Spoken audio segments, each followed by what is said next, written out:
What's up, everyone? I'm Grant Cohn. This is Mondays with Vish, the co-star, Vish Kumaran.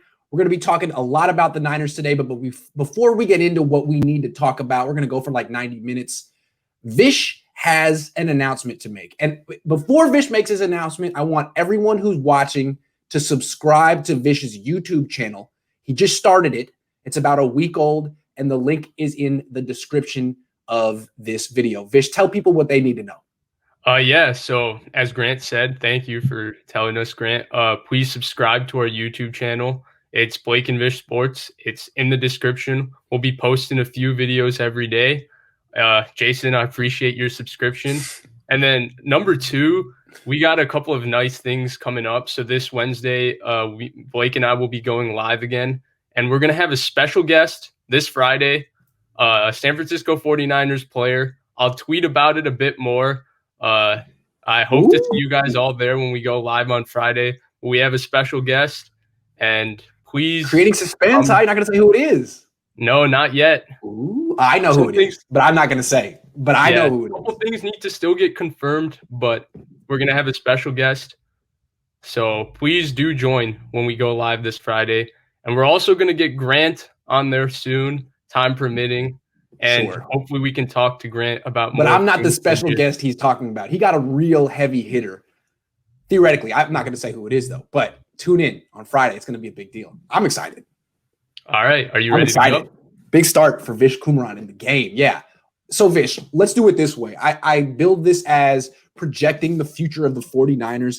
Let's talk the future of this season, and then we'll get into the quarterback position. Because the future of this season, I already know we disagree. So let's talk about that right now. Where do you see this season going? I see this. So the way I see the 49ers is I see one of the best coached teams in the NFL just lacking talent, and that lacking talent because of injuries.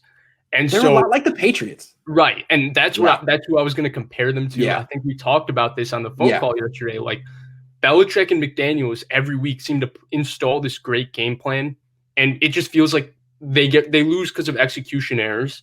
And when they do execute, they come up with wins like yesterday against the Ravens. The same way the Niners, like I thought yesterday, Kyle Shanahan and Robert Saleh's game plans were right on. Like we can nitpick at certain play calls, but I don't like nitpicking at certain play calls because to me there's too much nuance there. Fair enough. We got to nitpick at the bigger picture game plan. Was their plan something that seemed plausible for them to win that game? And I say absolutely. I thought the plan both of them had was right on, and I thought they had every chance to win that game. So I think we're going to see that continue. I have no misgivings about how good Kyle Shanahan and how good Robert Saleh are going to be. I think they're going to be as good as any coaches in the NFL. My big question is the quarterback position and just injuries on the whole and the offensive line.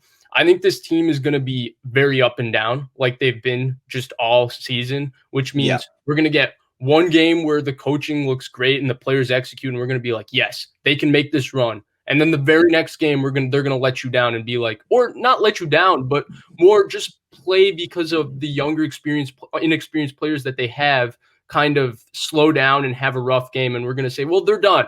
And then they'll reappear again, and then they'll go. And I think they'll probably end somewhere around 8-8 and 7-9, which to me would be a phenomenal job done by the coaches to get this team there.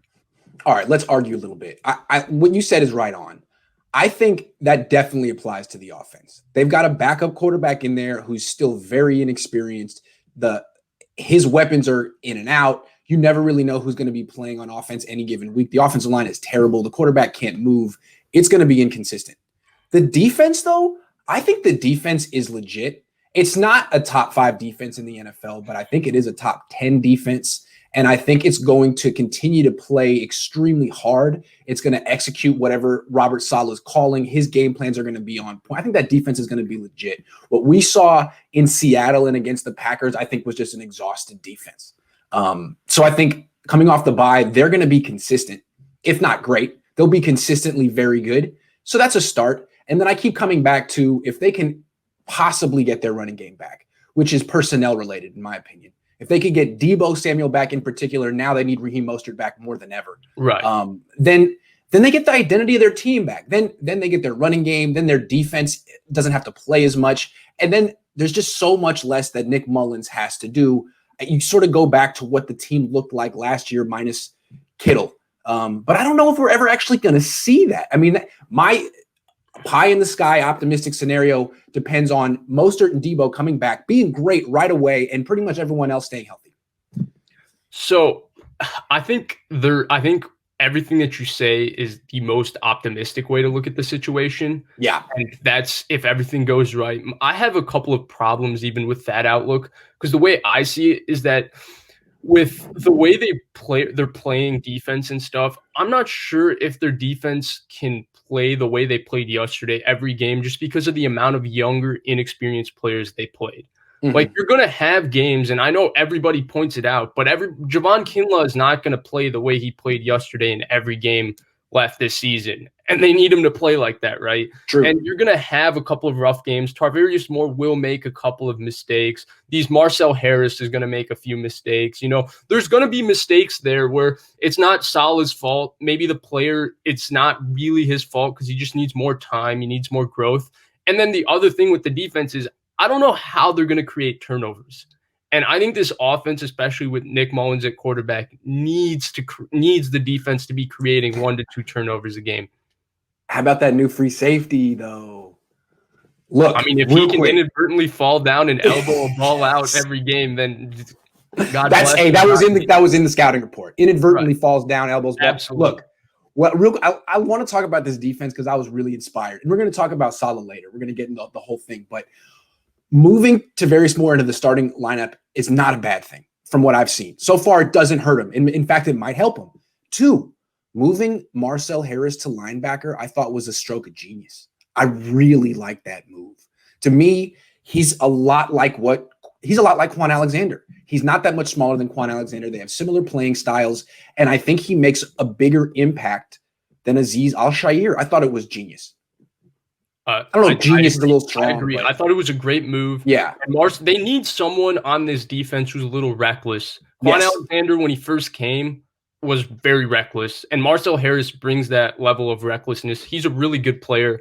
I think a really good backup player. He's not by any means a great starting safety. I think he's one of the more unfairly criticized players on the 49ers, if you will, because I feel like when he makes a mistake, everybody's like, see, Marcel Harris busted. It's true. It's true. The problem is the way the Niners use their safeties, he has to play free safety a lot because Jimmy Ward is in coverage and he can't. I mean, we saw him. He'll get a little. His game is not to play center field. They got to get him near the line of scrimmage, and I love the dime look, get more speed on the field. I think it's great because I think if there's anything Greenlaw struggles with, it's coverage. He's not great in coverage. He's fine. And so I thought all of those things were the right moves. But again, it comes for me, Kyle Shanahan talked about it yesterday. Is this offense not going to turn the football over? And the most disconcerting thing for me with the Nick Mullins experience so far this year, because we got to the highest of highs, right? Where he even fooled me after the Giants game. I was like, whoa. Someone's going to trade something for this guy. Like, whoa, he improved so much. And then we got to the lowest of lows in Philly. And then I think he's kind of evened out as the type of quarterback he is, where he's very limited physically, but under the correct and specific circumstances, he can be a good player. He can be a fine player, right? You can win with him. That's all I've ever said. Right. Yeah. And so I think the complexity to this entire thing is that he keeps putting the ball in harm's way. Yes. And that's a big problem. And we can say, well, Jimmy put the ball in harm's way last year. Absolutely he did. But Jimmy also made a couple more plays last year that Mullins is not going to make. Okay. And that's what's bothering me. Like yesterday, he threw a easy pick. Malcolm Jenkins dropped it. He threw 2 picks, and then he threw one right into Demario Davis's bedbasket that Kendrick Bourne just absolutely sunned him and just grabbed that ball away from him. So if he can keep the ball, I think the biggest contingency to your optimism is, can Nick Mullins protect the football? Okay, that's a great point. Let me address it. It's a great point. The reason I think that I was so hard on Jimmy on his picks last year was because he didn't have to take chances. He had the number 1 run game, the number 1 defense. He was a caretaker. I mean, not that he was no better than a caretaker. That's what was required. And there were times when it was like, dude, you didn't need to do that. Right. With Nick in these last couple of weeks, He's not a caretaker. There's no run game. He has to drop back and throw it down the field. And that's what's going to happen when you're an undrafted free agent backup and your offensive line isn't that great. I think that was expected, those picks yesterday. If Deebo Samuel and Raheem Mostert come back and the run game works and he's still putting the ball in harm's way, then they got a big problem. But I'm gonna let him slide a little bit and say the offense was on his shoulders in this game, and it's like, good luck, dude. Fair enough. Yeah. That's fair. Yeah. So we can wait for that evaluation. My other thing is, I think this offensive line generally just struggles in pass pro. And I think the way the offense is going to work, they're not going to be buzzsawing teams anymore down the stretch. They're going to play in tight ball games. The defense is going to play well, and they're going to play in tight, grinded out ball games, which means that there's going to be moments where you're going to ask Nick Mullins to drop back. And there's two problems, right? This offensive line issue, it's a two-person problem, right? First, the offensive line is struggling just in straight drop-back pass pro. The interior O-line with all these changes, right? Brunskill isn't fully comfortable at center. Compton, McKivitz, they're not ready to play. Like, Compton is, I don't think, a very good player, and I don't think McKivitz is ready to play.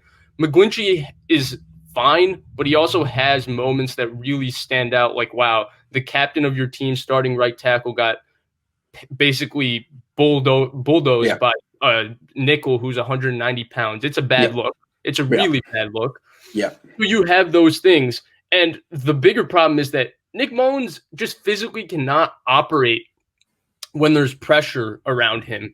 So it's like, even when he tries to throw the football away when there's people around him, that ball pops straight in the air and it's up for grabs and it's scary. Yep. And so it's a two-person problem right here. And that's what's really concerning to me, because I feel like if you're the Cardinals or if you're the Bills or if you're the Rams, you're probably thinking, if I blitz the heck out of this defense, Kyle might gash me for a couple of plays, or excuse me, this offense. Kyle might gash me for a couple of big runs, but I'm going to probably win the bigger picture battle here just because I don't trust that they can pick up the blitz. Right. Like, I don't trust that they can make the correct line calls, whoever's making them. I don't think they can make the correct adjustment there. And then I don't think they have the quarterback, just because of what his physical skill set is, to operate under that blitz. And so the defense can probably grind you, and you might be stuck in a 2017 ball game against the Cardinals or the Bills. But they got quarterbacks that in those ball games and there's nothing happening, and the defense is playing so sound that can make a couple of plays that flip a game. So that's where my concern is. I think if the schedule was easier, I'd be in the same page as you, because the coaching is that good. I just think the schedule is what makes me a little pessimistic about